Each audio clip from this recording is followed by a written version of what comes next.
আসসালামু আলাইকুম। Hello viewers, Nishi's kitchen আপনাদের সবাইকে স্বাগতম জানাচ্ছি। আশা করি সবাই ভালো আছেন। ফিরে এলাম আরও একটি রেসিপির সাথে। আজ আমি এই ভিডিওটিতে দেখাতে যাচ্ছি ঝরঝরে সাদা পোলাওয়ের রেসিপিটি। এটি খুব সহজে আপনারা এই ভিডিওটির মাধ্যমে বাসায় তৈরি করে নিতে পারবেন। আশা করি ভিডিওটি ভালো লাগবে। এর জন্য না টেনে ভিডিওটি একেবারে শেষ পর্যন্ত দেখবেন।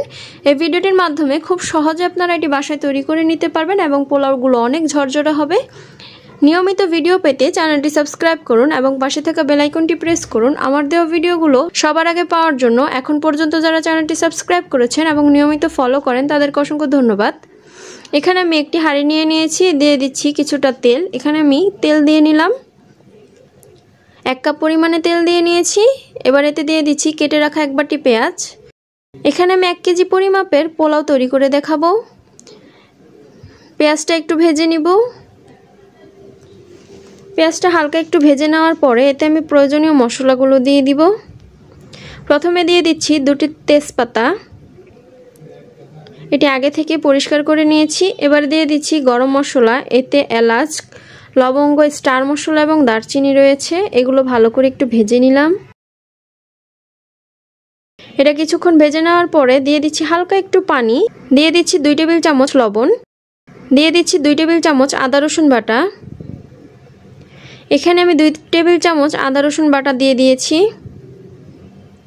পানিটা আমি একটু দিয়ে নিয়েছি, এতে করে মশলাগুলো পুড়ে যাবে না। আমার মশলাগুলো দিতে খুব সহজ হবে। আপনারা চাইলে আগে মশলাগুলো ভেজে নিতে পারেন। 1 টেবিল চামচ দিয়েছি গরম মশলা বাটা। এবার এগুলো একটু ভালো করে মিক্স করে নিলাম। মিক্স করতে করতে ততক্ষণে পানিটা শুকিয়ে আসবে। পানিটা দেখুন কতটা শুকিয়ে এসেছে। এবার এতে আমি চাল দিয়ে নিব। কিছুক্ষণ কষিয়ে এতে আমি চাল দিয়ে নিচ্ছি। 1 কেজি পরিমাপে চাল আমি আগে থেকে ধুয়ে পরিষ্কার করে নিয়েছি। এগুলো দিয়ে এবার একটু ভালো করে কষিয়ে নিচ্ছি। চুলার আঁচটা কম করে ভালোভাবে বেশ কিছুক্ষণ নেড়েচেড়ে এটি কষিয়ে নিব। এটি কিছুক্ষণ কষিয়ে নেওয়ার পরে এতে দিয়ে দিচ্ছি কাঁচামরিচ, 7 থেকে 8টা কাঁচামরিচ এতে দিয়ে নিলাম। কাঁচামরিচটা ভালো করে মিক্স করে নিচ্ছি। কাঁচামরিচটা আমি একেবারে এর সাথে কষিয়ে নিলাম, এতে করে স্বাদটা ভালো আসে। আপনারা চাইলে পরেও দিতে পারেন। এবার এতে দিয়ে দিচ্ছি 1 গ্লাস পরিমাপে দুধ। দুধটা পরে দিতে হয়, কিন্তু এটা লিকুইড দুধ আমি ব্যবহার করছি, তাই আমি আগে থেকে দিয়ে নিলাম। কারণ এতে করে পরে পানির আন্দাজটা আমি ভালোভাবে করতে পারবো। তা না হলে একবার পানি বেশি দিয়ে নিলে তারপরে দুধের পানিটা আবার অ্যাড হলে সেই পানির পরিমাণটা বেশি হয়ে যাবে, পোলাওয়ের চালটা গলে যাবে, ভালো লাগবে না, ঝরঝরে হবে না। দুধটা কিছুক্ষণ ভালো করে মিক্স করে নেওয়ার পরে এতে আমি প্রয়োজনীয় পরিমাপে গরম পানি দিয়ে নিচ্ছি। গরম পানিটা দিলে এটি খুব তাড়াতাড়ি হয়ে যায়, গলে যায় না। ঠান্ডা পানিটা দিলে গলে যাওয়ার সম্ভাবনা থাকে। যেহেতু 1 কেজি পরিমাপের চাল, এর জন্য আমি পানিটা চুলোর আঁচ বুঝে দিবেন, তা না হলে এটি গলে যাবে। চুলোর আঁচটা বেশি থাকলে পানির পরিমাণটা একটু বেশি হলেও সমস্যা নেই, ওটি টেনে যাবে। চুলোর আঁচটা কম হলে পানিটা একটু ভালো করে খেয়াল করে দিতে হবে, তা না হলে পানি শুকাতে শুকাতে চালটা গলে যাবে।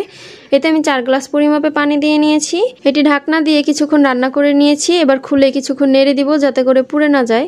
পানিটা শুকানো পর্যন্ত এটি বারবার নেড়ে চেড়ে এইভাবে রান্না করে নিতে হবে, তা না হলে নিচ দিয়ে পুড়ে যাবে। দেখুন পানিটা অলমোস্ট শুকিয়ে এসেছে। পানিটা শুকিয়ে যাওয়ার পরে এটি আমি সেট করে নিচ্ছি। এটি আমি এখন দমে বসিয়ে দিব। এরকম করে সেট করে নিলে এটি খুব তাড়াতাড়ি সেদ্ধ হয়ে যায় এবং ঝরঝরে হয়, পানিটাও থাকে না। আবার ঢাকনা দিয়ে ঢেকে নিয়েছি। কিছুক্ষণ পরে খুলে আবার নেড়ে চেড়ে নিচ্ছি। পোলাওর পাতিলটা এবং পোলাওটা যেন পুড়ে না যায়, সেক্ষেত্রে আপনারা পোলাওটা যখন পানিটা শুকিয়ে আসবে এবং দমে বসাবেন তার আগে পাতিলটা উঠিয়ে নিচে একটা যে কোনো পুরাতন তাওয়া দিয়ে নেবেন এবং চুলার আঁচটা মোটামুটি করে নেবেন। সেক্ষেত্রে দেখা যাচ্ছে পোলাওটা পুড়ে যাবে না, পাতিলটাও পুড়ে যাবে না, একেবারে সুন্দরভাবে হয়ে আসবে।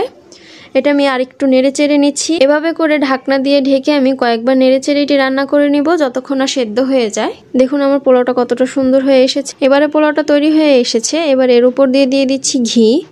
এতে করে গ্রানটা সুন্দর হয়, খেতে ভালো লাগে। এর উপর দিয়ে আমি ঘি দিয়ে দিচ্ছি। এর উপর দিয়ে ঘি দিয়ে নিলাম। এবার এর উপর দিয়ে কিছুটা পেঁয়াজ বেরেস্তা করে দিয়ে দিব।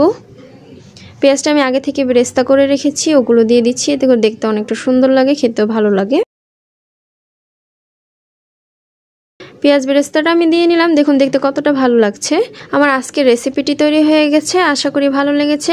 শুধু পোলাও তো খাওয়া যায় না, এর জন্য আমি এর সাথে করে নিয়েছিলাম রোস্ট এবং সেদ্ধ করে ডিম ভেজে নিয়েছিলাম। রোস্টের রেসিপির ভিডিও লিঙ্কটা আমি এই ভিডিওর ডেসক্রিপশন বক্সে শেয়ার করে দিব, আপনারা চাইলে দেখিয়ে নিতে পারেন।